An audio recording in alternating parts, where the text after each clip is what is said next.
Hello my dear student, welcome to our channel bright future family. আশা করি তোমরা সবাই ভালো আছো, সুস্থ আছো এবং পড়াশোনার মধ্যে আছো। আজকের এই ভিডিওটা তোমাদের জন্য অত্যন্ত স্পেশাল হতে চলেছে, কারণ আজকে এই ভিডিওতে আমি আলোচনা করব তোমরা যারা বর্তমানে সদ্য দ্বাদশ শ্রেণীতে উঠেছো, তোমাদের থার্ড সেমিস্টারের ইংলিশ সিলেবাস নিয়ে। আজকে এই ভিডিওতে আমি একেবারে কমপ্লিট রোড ম্যাপ জানাবো, কোন কোনগুলো তোমরা বেশি করে পড়বে, কোন কোন পোর্শন থেকে তোমাদের বেশি মার্কস আসবে এবং কোনগুলোতে তোমরা যত বেশি ফোকাস করবে তত তোমরা পরীক্ষার জন্য লাভবান।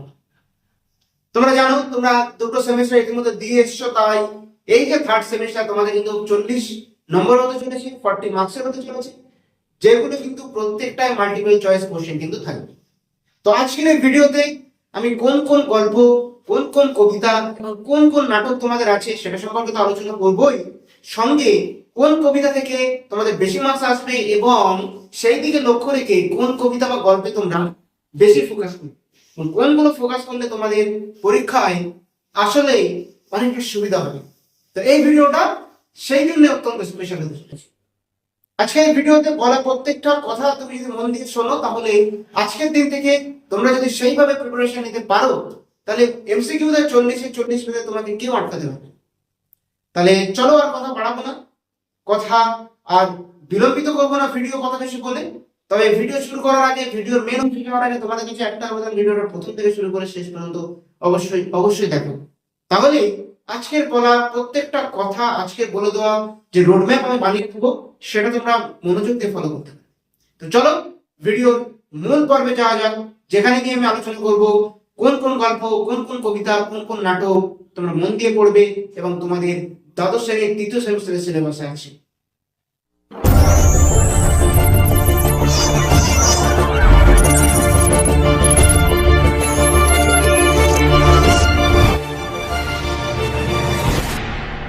তোমার প্রিয় শিক্ষার্থী বন্ধুরা, প্রথমেই সিলেবাস বুঝতে গেলে আমাদের দেখতে হবে পর্ষদ আমাদের এই যে দ্বাদশ শ্রেণীর সিলেবাসটিকে কয় ভাগে ভাগ করেছে। আমাদের কত মার্কসের এমসিকিউ পরীক্ষা হবে? 40 মার্কসের আমাদের পরীক্ষা হবে। কত মার্কস? 40 মার্কস। 40 মার্কসের মধ্যে প্রত্যেকটা এমসিকিউ কত নম্বরে থাকবে? 1 ইনটু 40, অর্থাৎ 40টা এমসিকিউ থাকবে মাত্র 1 নম্বর করে। সেইভাবে হবে তোমার 40টা। তোমাদের এই যে সিলেবাসে মোট 5টা ইউনিট আছে। কয়টা ইউনিট আছে? 5টা ইউনিট আছে। কয়টা লিখি এখানে একটা একটা ইউনিট করে। ইউনিট 1, ইউনিট 2, ইউনিট 3,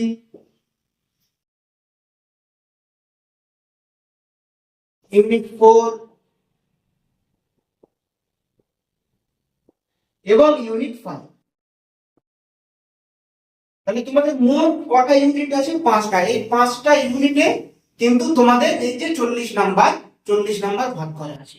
তো প্রথম ইউনিটে তোমাদের কি দেওয়া আছে? প্রথম ইউনিটে তোমাদের আছে প্রোজ, অর্থাৎ যে গল্প। প্রথম ইউনিটে তোমাদের কি আছে? প্রথম ইউনিটে তোমাদের আছে প্রোজ। দ্বিতীয় ইউনিট, সেকেন্ড ইউনিটে কি আছে? ভার্স বা পোয়েম। ভার্স বা পোয়েম অর্থাৎ কবিতা। তাহলে প্রথম ইউনিট 1 এ তোমাদের আছে গল্প, ইউনিট 2 এ কি আছে? কবিতা, ইউনিট 3 এ কি আছে? ইউনিট 3 এ আছে ড্রামা। একটা মাত্র ড্রামা কিন্তু তোমাদের আছে। ইউনিট 3 এ কি আছে? ইউনিট 3 এ আছে ড্রামা। আর ইউনিট 4 এ কি আছে? ইউনিট 4 এ আছে টেক্সচুয়াল গ্রামার।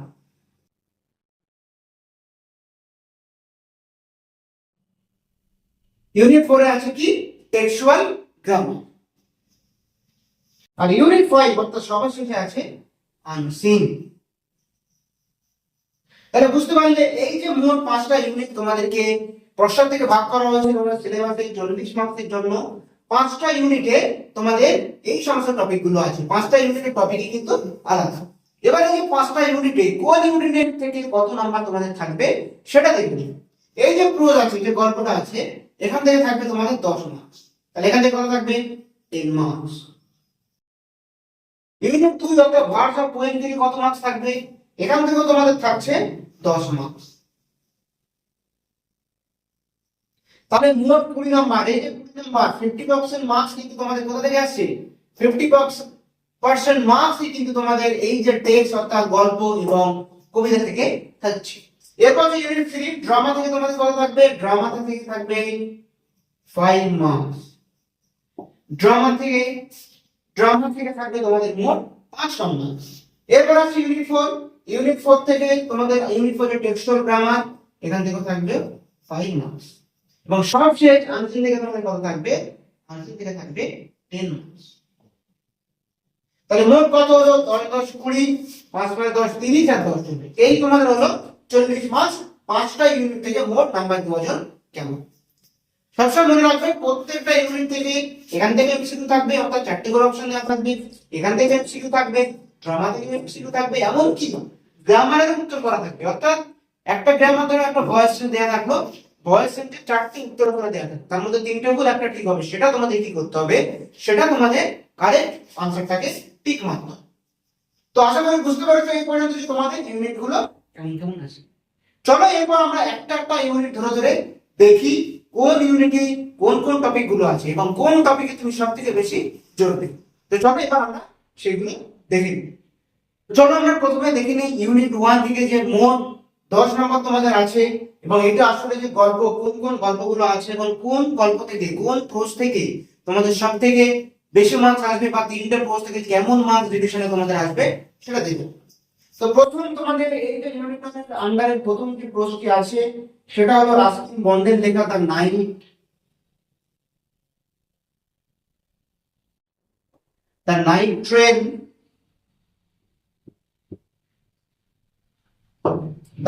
ট্রেন এট দেউল। কার লেখা? রাস্কিন বন্ডের।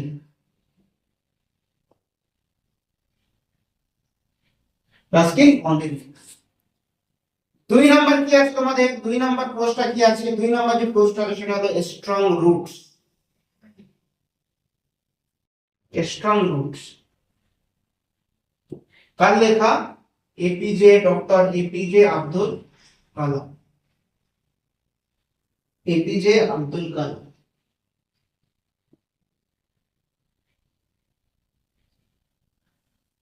এবং 3 নম্বরে সবার লাস্ট প্রশ্ন আমাদের কি আছে?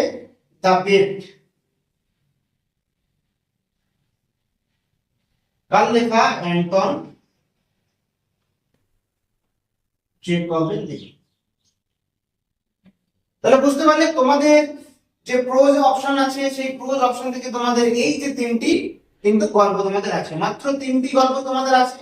তোমরা হয়তো ভাবছো যে স্যার 11 এ এত বেশি ছিল কিন্তু 12 এ কম কেন? হ্যাঁ, 11 এর সিলেবাসের সঙ্গে 12 এর সিলেবাসের কম্পেয়ার হয় না। কারণ যদি আমরা 11 এ আমাদের অনেক প্রেসার ছিল, আমাদের ওই টাইমের মধ্যে সিলেবাস কমপ্লিট করা একটা বিশেষ চ্যালেঞ্জের ব্যাপার ছিল, কিন্তু 12 এ সেটা হবে না। 12 এ থার্ড সেমিস্টার হোক, ফোর্থ সেমিস্টার হোক, প্রত্যেক জায়গায় টেস্ট অনেক কম দেওয়া, অর্থাৎ প্রত্যেকটা টেস্ট মন দিয়ে ভালোভাবে পড়া যায়। চলো এবার দেখে নেই প্রত্যেকটা গল্প থেকে কোন গল্প থেকে আমাদের কত নাম্বার করে। তো এই যে নাইট ট্রেন এট দেউলি রাস্কিন বন্ডের লেখা, এখান থেকে কত নাম্বার আসবে? এখান থেকে আসবে 4 মার্কস। 4 মার্কস কিন্তু এখান থেকে আসবে। 4 মার্কস আসবে। 4টে কিন্তু কি আসবে? 4টে এমসিকিউ আসবে, একটাও কিন্তু বেশি আসবে না। সবসময় মনে রাখবে 40টা নাম্বার মানে 40টা এমসিকিউ, কোনো এক্সট্রা কোশ্চেন কিন্তু এখান থেকে দেওয়া হবে না। No extra question, no extra question. তাহলে প্রথম যে গল্পটা আছে রাস্কিন বন্ডের লেখা দ্য নাইট ট্রেন, খুবই সুন্দর একটা গল্প। এই গল্প থেকে তোমাদের কত নাম্বার থাকবে? 4 নাম্বার থাকবে, অর্থাৎ 4টে এমসিকিউ থাকবে। চলো তোমরা বুঝতে পেরেছো। চলো এরপর দেখে নেই সেকেন্ড যে স্ট্রং রুটস। এই যে এপিজে আব্দুল কালামের, এটা এপিজে আব্দুল কালামের একটি অটোবায়োগ্রাফি থেকে নেওয়া। এটা একটা এক্সট্রাক্ট, মানে স্ট্রং রুটস একটা অনেক বড় প্রোজ, সেখান থেকে অল্প কিছু অংশ তোমাদের দেওয়া হয়েছে। এই যে স্ট্রং রুটস থেকে তোমাদের কত মার্কস থাকবে? স্ট্রং রুটস থেকে তোমাদের থাকবে 3 মার্কস, অর্থাৎ 3টে এমসিকিউ। বোঝা গেল? এখান থেকে কোনো রকম এক্সট্রা কিন্তু তোমরা পাবে না। এবং সবার শেষে অর্থাৎ 3 নম্বর যে গল্পটি আছে আমাদের দ্য বেড, অ্যান্টন চেকভ, এটা একটা খুব সুন্দর গল্প। এখান থেকে থাকবে তোমাদের 3 মার্কস, অর্থাৎ 3টে এমসিকিউ। তাহলে বুঝতে পারছো 3টি গল্পের মধ্যে থেকে সবথেকে বেশি মার্কস শেয়ার করছে কি? এই যে দ্য নাইট ট্রেন এট দেউলি। তাহলে এটা আমাদের একটু বেশি করে পড়তে হবে, কারণ এখান থেকে 4টে নাম্বার আমাদের আছে। তাই বলে এই দুটো পড়বো না, না এই দুটো পড়তে হবে, কারণ এখান থেকে দুটো থেকে 6 মার্কস আছে, হয়তো 1 নাম্বার করে কম কিন্তু এখান থেকেও 3 থাকবে, এখান থেকেও 3 থাকবে। তাই প্রত্যেকটা প্রশ্ন কিন্তু আমাদের খুব সুন্দরভাবে পড়তে হবে। তাহলে ফুটে ফুটে পড়তে হবে, লাইন ওয়াইজ পড়তে হবে, তাহলে আমরা প্রত্যেকটা প্রশ্ন অ্যাটেন্ড করতে পারবো এবং 40 নাম্বার কিন্তু আমরা। তোমরা যদি প্রত্যেকটা টেক্সটের সুন্দর আলোচনা, সামারি বেসড আলোচনা এবং এমসিকিউ চাও, আমাদের নিচে কমেন্ট করতে পারো। তো চলো এরপর দেখে নিই আমাদের ইউনিট 1 তো হলো, এরপর দেখে নিই ইউনিট 2 তে কোন দুটি কবিতা বা কোন তিনটি কবিতা আমাদের জন্য দেওয়া আছে। তবে ভিডিও শেষ পোরশনে যাওয়ার আগে আপনাদের কাছে একটা আবেদন, যদি এখন পর্যন্ত ভিডিওটা ভালো লেগে থাকে একটা লাইক অবশ্যই করো, আর নিচে থাকা সাবস্ক্রাইব বাটনে ক্লিক করে দিয়ে এখন আমাদের চ্যানেলকে সাবস্ক্রাইব করো, এরকম ভিডিও প্রতিনিয়ত পাওয়ার জন্য। তো চলো এরপর দেখে নিই ইউনিট 2 তে আমাদের কি আছে। চলো এবার আমরা দেখে নিই আমাদের ইউনিট 2 অর্থাৎ ভার্স অর্থাৎ পোয়েম থেকে মোট কত মার্কস আছে। এই যে ইউনিট 2 থেকে আমরা আগে দেখেছি, এখান থেকে আছে মোট 10 নম্বর। এই ইউনিট 2 থেকে তোমাদের কটা কবিতা থাকবে? ইউনিট 2 থেকে মাত্র দুটো কবিতা থাকবে, মাত্রই দুটো কবিতা থাকবে। 11 এর তুলনায় যেটা কিছুই না। তাহলে এখানে কোন কোন দুটি কবিতা আমাদের আছে দেখে নিই। প্রথমটা আছে আওয়ার জাজিউরিনা,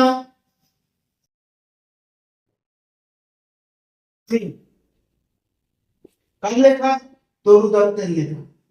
অত্যন্ত সুন্দর একটা কবিতা, তরু দত্তের লেখা। এই কবিতাটা খুবই সুন্দর কবিতা। 2 নম্বর যেটা আছে ইউলিসেস।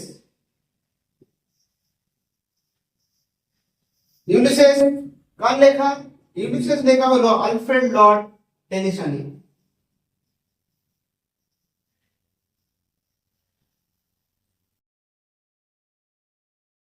এই যে দুটি কবিতা তোমাদের আছে সিলেবাসে, একেবারে অত্যন্ত দারুণ দুটি কবিতা এবং ঠিক ততটা বড়ও নয় আবার ছোটও নয়, খুবই সুন্দর কবিতা। কবিতা যদি তোমরা যদি পড়ো তাহলে অত্যন্ত দারুণ লাগবে। যদি কবিতার সামারি ভিডিও অথবা কবিতা সম্পূর্ণ অর্থ আলোচনা সমেত ক্রিটিক্যাল আলোচনা তোমরা যদি শুনতে চাও আমাদের কমেন্টে অবশ্যই জানাও, তাহলে সেই ভিডিও কিন্তু আনবো। চলো এরপর দেখে নিই দুটো কবিতা থেকে আমাদের জন্য কত কত নাম্বার, কোন কবিতা থেকে কত নাম্বার থাকবে সেটা আমরা দেখে নেই। দেখো প্রথম যে কবিতাটা আছে আওয়ার ক্যাজুয়াল ট্রি, এখান থেকে থাকবে তোমাদের 5 মার্কস। তার মানে কি 5টা এমসিকিউ, এখান থেকে কোনো এক্সট্রা থাকবে না, নো এক্সট্রা। একেবারে 5টা থেকে 5টাই তোমাদের লিখতে হবে, 5টাই প্রশ্ন নেবে, 5টা এবং 4টে করে অপশন থাকবে প্রত্যেক প্রশ্নের জন্য, সেখান থেকে তোমাদের কিন্তু লিখতে হবে। 2 নম্বরে কি এই যে ইউলিসেস কবিতাটি আছে, এখান থেকে কত থাকবে? এখান থেকে থাকবে তোমাদের 5 মার্কস,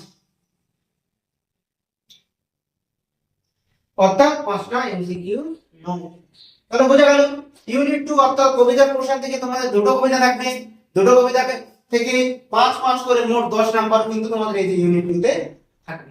তাহলে ইতিমধ্যে ইউনিট 1 ও 2 তে আমরা কবিতা এবং গল্প থেকে দেখে নিলাম কত নাম্বার আসতে চলেছে। তো চলো এরপর আমরা দেখে নিই ইউনিট 3 অর্থাৎ ড্রামা থেকে তোমাদের কত নাম্বার রয়েছে।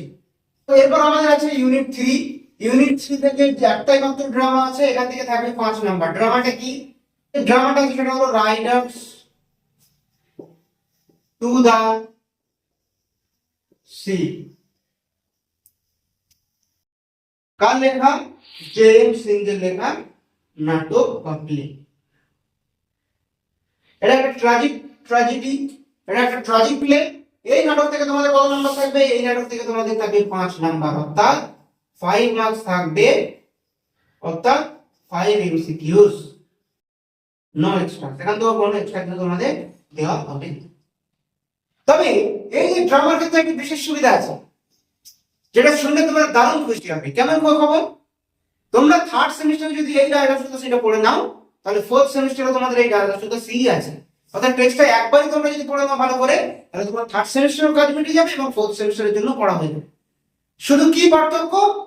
3rd সেমিস্টারে তোমাদের এই কবিতা থেকে 3rd সেমিস্টারে তোমাদের এই নাটক থেকে এমসিকিউ আসবে, আর 4th সেমিস্টারে সেম নাটক থেকে তোমাদের 5 মার্কসের একটা বিএপি অর্থাৎ ব্রড আনসার টাইপ কোশ্চেন আসবে। তাহলে বুঝতে পারছো যে 11 এর তুলনায় 12 এর 3rd এবং 4th সেমিস্টার অত্যন্ত সোজা। তোমরা যে পরিমাণ সিলেবাস সেখানে শেষ করেছো তার কাছে এটা একেবারে কিছুই না। তাহলে বুঝতে পারলে ইউনিট 1 2 3 অর্থাৎ আমাদের টেক্সট যে সিন পোরশন ছিল সেখান থেকে কতগুলো করতে হবে। ইউনিট 1 আমরা দেখলাম প্রোজ 10 নাম্বার, ইউনিট 2 তে আমরা দেখলাম কবিতা পোয়েম 10 নাম্বার, এবং ইউনিট 3 তে ড্রামা থেকে কত নাম্বার দেখলাম? একটা ড্রামা থেকে কত নাম্বার? 5 মার্কস দেখলাম। তো এখনো দুটো ইউনিট আমাদের বাকি আছে, চলো সেই দুটো আমরা দেখে নিই। এবার আমাদের ইউনিট 4 এ যেটা আছে সেটা হলো তোমাদের কি টেক্সচুয়াল গ্রামার। এই টেক্সচুয়াল গ্রামার থেকে কত নাম্বার থাকবে? 5 নাম্বার। এই টেক্সচুয়াল গ্রামার থেকে তোমাদের থাকবে 5 মার্কস, অর্থাৎ 5টা এমসিকিউস। গ্রামার এমসিকিউ, হ্যাঁ গ্রামার তোমরা 11 পড়ে এসছো, গ্রামার সংজ্ঞা এমসিকিউ দেওয়া থাকে তোমরা জানো। এই টেক্সচুয়াল গ্রামারে কোন কোন টপিকগুলো তোমাদের করতে হবে? Topic number 1 synthesis of sentence, synthesis of sentence. 2 কি splitting of sentence. 3 number topic কি ন্যারেশন, ন্যারেশন চেঞ্জ থাকবে। আর কি 4 নম্বর কি কারেকশন অফ এরর্স। অর্থাৎ প্রায় সমস্ত গ্রামারই তোমাদের কিন্তু করতে হবে। ক্লাস 10 অবধি যত গ্রামার শিখেছো সমস্ত গ্রামারের মধ্যে থেকে কিন্তু কারেকশন অফ এরর্স একটা না একটা দিতে পারে। তার সঙ্গে এই তিনটে তোমাদের কিন্তু করতে হবে। কি কি বললাম? Synthesis of sentence, splitting of sentence, direction change আর কারেকশন অফ এরর্স। তাহলে বুঝতে পারলে তোমাদের ইউনিট 4 এর টেক্সচুয়াল গ্রামার পার্ট থেকে কোন কোন টপিকগুলো বেশি বেশি ফোকাস করতে হবে। এই যে সিনথেসিস ফোকাস করতে হবে, জয়নিং অর্থাৎ স্প্লিটিং, ন্যারেশন, এই তিনটে এবং কারেকশন আর এরর্স এইগুলো ফোকাস করতে হবে। এই ইউনিট 4 থেকে তোমাদের হলো 5 মার্কস। তো চলো একবারে সমাজ শেষ, অর্থাৎ ইউনিট 5 এ তোমাদের কি আছে, কোন পোরশন থেকে কত নাম্বার আছে সেটা একবার দেখে নিই। এবার দেখে নিই তোমাদের ইউনিট 5 থেকে, অর্থাৎ ইউনিট 5 শেষ ইউনিট থেকে তোমাদের কত মার্কস আছে। এটা হলো কি, এটা আনসিন থাকবে। এবং এখানে কত নাম্বার দেবে? 10 মার্ক। আনসিন একটা প্যাসেজ দেওয়া থাকবে, অর্থাৎ নিউজ পেপার রিপোর্ট থেকে শুরু করে যে কোনো গুরুত্বপূর্ণ ঘটনা থেকে তোমাদের একটা প্যাসেজ দেওয়া থাকবে। সেই প্যাসেজ থেকে তোমাদের মোট 10টা এমসিকিউ দেওয়া হবে। সেই 10টা এমসিকিউ থেকে তোমাদের থাকবে 10 মার্ক। তাহলে বুঝতে পারলে আনসিনের কিন্তু এখান থেকে 10 এর 10 তোমাদের পেতেই হবে। কেননা টোটাল 40 মার্কসের ভিতরে 10 নাম্বার তুমি কিন্তু দেখে উত্তর করতে পারছো। তোমাদের অলরেডি সেই ক্লাস 10 অবধি যতগুলো করে এসেছো, 11 ও করেছো আনসিন প্যাসেজ, সবাই জানো। সেই আনসিন প্যাসেজটা কিন্তু তোমাদের দেখে দেখে কি করতে হবে? সুন্দরভাবে 10টা এমসিকিউ করতে হবে। তাহলে এখনো পর্যন্ত যতগুলো ইউনিট আমরা পেলাম তার মধ্যে থেকে সবথেকে স্কোরিং ইউনিট আমাদের আনসিন, এখান থেকে 10টা 10 পাবোই। প্লাস 3টে গল্প আমাদের আছে, আমি অলরেডি আলোচনা করেছি। 3টে গল্পের মধ্যে থেকে 10, কবিতা থেকে 10, গ্রামার থেকে 5, আর কি আর হলো তোমাদের যে আছে ড্রামা থেকে 5 মার্কস। তাহলে মোট এই যে 40 মার্কস তোমাদের কিন্তু হাতের মুঠো। একেবারে 11 এর তুলনায় দ্বাদশ শ্রেণীতে বা 12 এ ইংরেজি সিলেবাস কিছুই না। দুটো কবিতা তো পড়াই যায়, দুটো কবিতা একেবারে মুখস্থ করে ফেলা যায়। এখন অনেকটা টাইম আমাদের আছে, হেলা করার কোনো জায়গায় নেই, অবহেলা করার কোনো জায়গায় নেই। 3টে গল্প একেবারে ছোট ছোট গল্প, ঠিক ততটা বড়ও নয়, হ্যাঁ একেবারে কঠিনও নয়, একেবারে সোজাই গল্প। 3টে গল্প তো পড়াই যায়, কবিতা আছে, এমনকি যে রাইটার টু দ্য সি আছে ওটাও একটা খুবই ছোট নাটক। সেই তোমাদের আগের মতো ম্যাকবেথ বা ওথেলো এরকম টাইপের কিন্তু বড় বড় নাটক এবারে নেই। রাইটার টু দ্য সি একবার পড়ে দিলে 4th সেমিস্টারের জন্য হয়ে যাবে, তাই তুমি ভালোভাবে পড়বে ওটা। মোট 40 নম্বরের এই রোড ম্যাপ তোমার জন্য আমি রেখে দিলাম। এখন থেকে পড়া শুরু করো আনসিন প্যাসেজ। প্রত্যেকদিন কোনো রকম কোনো প্র্যাকটিস বুক কিনে নাও, দফন দাঁত বা কোশ্চেন ব্যাংক এরকম কিছু কিনে নাও। যদি না কিনো তাহলে প্রত্যেকদিন ইংলিশ নিউজ পেপার ঘাটাঘাটি করো, সেখান থেকে পড়তে শুরু করো। তাহলে আনসিন প্যাসেজ থেকে তুমি 10 এ 10 অবশ্যই পাবে। তো আশা করছি আজকের সম্পূর্ণ আলোচনা করা এই ভিডিওটা তোমরা দেখেছো এবং বুঝতে পেরেছো। যদি এখনো কোনো ডাউট থেকে থাকে অবশ্যই কমেন্ট বক্সে লিখে যাও। আর যদি ভিডিওটা ভালো লেগে থাকে একটা লাইক অবশ্যই করো, আর চ্যানেলকে সাবস্ক্রাইব করে পাশে থাকা বেল আইকনে এখনই প্রেস করে দাও এরকমই ভিডিও প্রতিনিয়ত পাওয়ার জন্য। কারণ তোমাদের একটা সাবস্ক্রাইব আমাদের এরকম ভিডিও বানাতে অনেক অনুপ্রেরণা যোগায়। তো আজকের ভিডিও এই পর্যন্ত, দেখা হচ্ছে পরবর্তী গুরুত্বপূর্ণ নতুন কোনো ভিডিও।